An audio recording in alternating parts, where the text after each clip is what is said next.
Everyone, welcome to my channel. तो आज मेरा टॉपिक वही है जो मैं 2 वीडियो से कंटिन्यू करके आ रही हूँ, क्रॉप प्रोडक्शन एंड मैनेजमेंट, है ना। तो उसी के अंदर का एक टॉपिक स्टार्ट हो रहा है क्रॉपिंग प्रैक्टिसेस का, वो है इरिगेशन। अगर किसी ने मेरा ये वीडियो देख रहे हैं और पहले के 2 वीडियो नहीं देखे हैं तो पहले जाके आप वो दोनों वीडियो देख लीजिए, ताकि आप लोगों को ये सारे समझ में अच्छे से समझ में आ जाए। ठीक है, ये वही चैप्टर का आगे का है कंटिन्यूएशन। ओके, और लिंक आपको दोनों वीडियोस की डिस्क्रिप्शन में मिल जाएगी। ओके, नाउ हमारा टॉपिक है नेक्स्ट इरिगेशन। क्यों इरिगेशन क्या होता है? इरिगेशन का मतलब होता है the supply of water to crops at regular intervals is called irrigation. ठीक है, क्रॉप्स को पानी देना एक छोटे छोटे टाइम के इंटरवल्स के में, उसको बोला जाता है इरिगेशन। ठीक है, अब वाटर बहुत इसेंशियल चीज है हमारे क्रॉप्स के लिए। क्रॉप्स को ग्रो करने में उसे पानी की बहुत ज्यादा जरूरत रहती है। ओके, तो वाटर के थ्रू क्या होता है, फर्टिलाइजर मैन्योर्स भी क्रॉप के रूट्स के अंदर जाते हैं, है ना। वो वाटर के थ्रू भी चले जाते हैं। प्लांट्स के अंदर एटलीस्ट एटमोस्ट 90% वाटर अवेलेबल रहता है। ओके, अब इरिगेशन के अलग अलग काइंड ऑफ सोर्स रहते हैं। तो sources of irrigation are wells, कुआ, tubewells, ponds, lake, river, dams and canals. ठीक है, अब इरिगेशन होता कैसे? इरिगेशन करने की अलग अलग मेथड्स है। पहले के लोग, जो पहले के किसान थे, वो खेती कैसे करते थे? ट्रेडिशनल मेथड्स यूज करके इरिगेशन के, कि कुआ वहां से है। कुछ लोगों क्या तो वो ऐसी इतनी जमीन में ऐसी जगह बना देते थे। देन वो लोग पानी उसको अपने कुएं से पाइप लगा के पानी देते थे।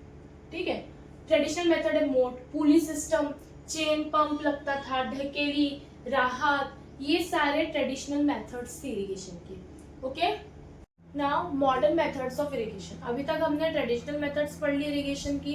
क्रॉप्स को पानी देने की प्रोसेस को क्या करते हैं? इरिगेशन बोलते हैं। हिंदी में इसको सिंचाई करना बोलते हैं। ठीक है, अब है modern methods of irrigation. 2 types की मॉडर्न मेथड्स है।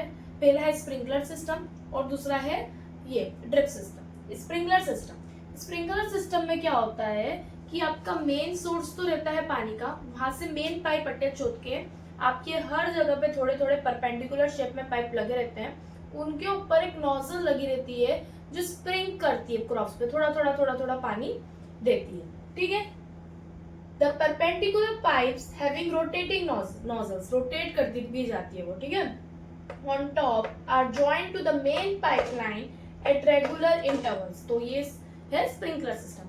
Now come to the next, drip system. Drip system में क्या होता है? ड्रिप बाय ड्रिप रूट्स तक पानी जाता है, जिससे पानी का वेस्टेज भी नहीं होता, वो डायरेक्टली रूट्स के अंदर पानी जाता है।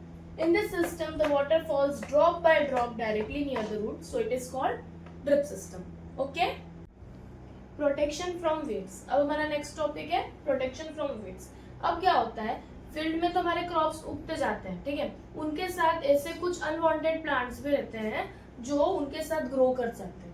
ठीक है, और वो अनवांटेड प्लांट्स क्या करते हैं? क्रॉप्स के हिस्से का पानी, न्यूट्रिशन, जो भी मैन्यूर फर्टिलाइजर हम डाल रहे हैं वो उनके साथ लेते जाते हैं। तो हमारे प्लांट्स का क्या होता है? पोर्शन कम होते जाता है, इसलिए हमें ये वीड्स को हटाना जरूरी पड़ जाता है। So what is the definition of weeds? It is in a field many other undesirable plants may grow naturally along with the crop. These undesirable plants are called weeds. Weeds को हम उगाते नहीं है, वो plants के साथ खुद ब खुद उग जाते हैं। That's why we are calling them undesirable. हम उनको चाह नहीं रहे हैं, वो खुद ब खुद अपने आप उग जाते हैं। ठीक है, वीड्स को कंट्रोल करने के लिए इसलिए हम क्या करते हैं, जब टाइलिंग प्लोइंग करते हैं उस टाइम सॉइल को इस तरीके से लूज करते हैं कि जो वीड्स भी रहते हैं वो वीड्स भी निकल जाते हैं। ठीक है, कुछ वीड्स बचे हुए रहते हैं उस टाइम, तो प्लो के टाइम हम निकाल देते हैं उनको। पर क्या होता है, क्रॉप्स लगे रहते हैं फिर भी वीड्स अपने आप उग जाते हैं। तो उनको हटाने के लिए या तो हम अपने हैंड से खुरपी, कुछ आती है जिसको खुरपी बोलते हैं, टूल है, उससे निकाल सकते हैं। नहीं तो फिर एक बहुत सारे केमिकल्स आने लगे हैं जिससे हम वीड्स को हटा सकते हैं। For example, weeds are controlled by using certain chemicals and the name of chemicals are weedicides. उनको क्या बोलते हैं? वीडिसाइड्स। और उस केमिकल्स के examples like 2,4-D। Got my point? Now topic is harvesting. Harvesting क्या होता है? हार्वेस्टिंग वो होता है जब क्रॉप्स एक मैच्योर एज पर आ जाते हैं, मतलब वो बड़े हो जाते हैं, उनमें ग्रेन सीरियल्स डेवलप हो जाते हैं, तो उनको ग्राउंड से कट किया जाता है। ठीक है, उस चीज को क्या बोलते हैं? Harvesting. The cutting of crop after it is mature is called harvesting. ठीक है, हार्वेस्टिंग हम किसके थ्रू कर सकते हैं? नॉर्मली इंडिया में या तो सिकल के थ्रू होती है, या फिर एक आपकी मशीन आती है जिसको बोलते हैं हार्वेस्टर, उसके थ्रू होती है। ओके, गॉट माय पॉइंट ना? हार्वेस्टिंग हो गई। अब ग्रेन्स क्या होते हैं? ग्रेन्स के अंदर वो चारा बोलते हैं ना, जिसको आप सूखा हुआ चारा, उसको हम इंग्लिश में बोलते हैं चैफ, मतलब वो कचरा रहता है ग्रेन्स में। अब वो ग्रेन उसके अंदर रहते हैं, उसको सेपरेट करना पड़ेगा ताकि हमको प्योर ग्रेन मिले। तो उस ग्रेन्स को शेफ से सेपरेट करने की प्रोसेस को बोला जाता है threshing. The process of separating the grain seeds from the chef is called threshing.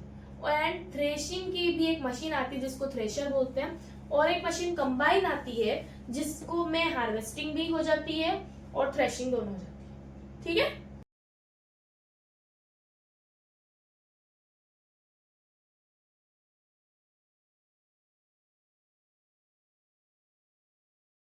Now next topic is storage. Storage के मतलब, स्टोरेज के नाम से ही आप समझ रहे हैं कि उसका मतलब क्या है, किसी चीज को स्टोर करके रखना।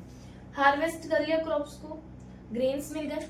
अब ग्रेन्स क्या होते हैं? मॉइस्चर रहता है उनमें ऑलरेडी, ज्यादा टाइम के लिए उनको ऐसा रखा मॉइस्चर के साथ, तो उसमें क्या हो जाएंगे? इंसेक्ट्स लग जाएंगे, कीड़े लग जाएंगे, खराब हो जाएंगे, माइक्रो ऑर्गेनिज्म आ जाएंगे। तो उनको क्या करना पड़ेगा? हमें ड्राई करके रखना पड़ेगा, स्टोर करके अच्छे से रखना पड़ता है।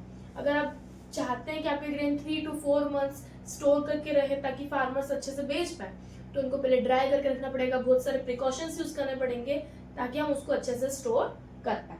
If the harvested grains are to be kept for longer time, they should be saved from moisture, insects, rats and microorganism. इन सब चीजों से उनको सेफ रखना पड़ेगा, इसलिए उनको अच्छे से स्टोर किया जाता है।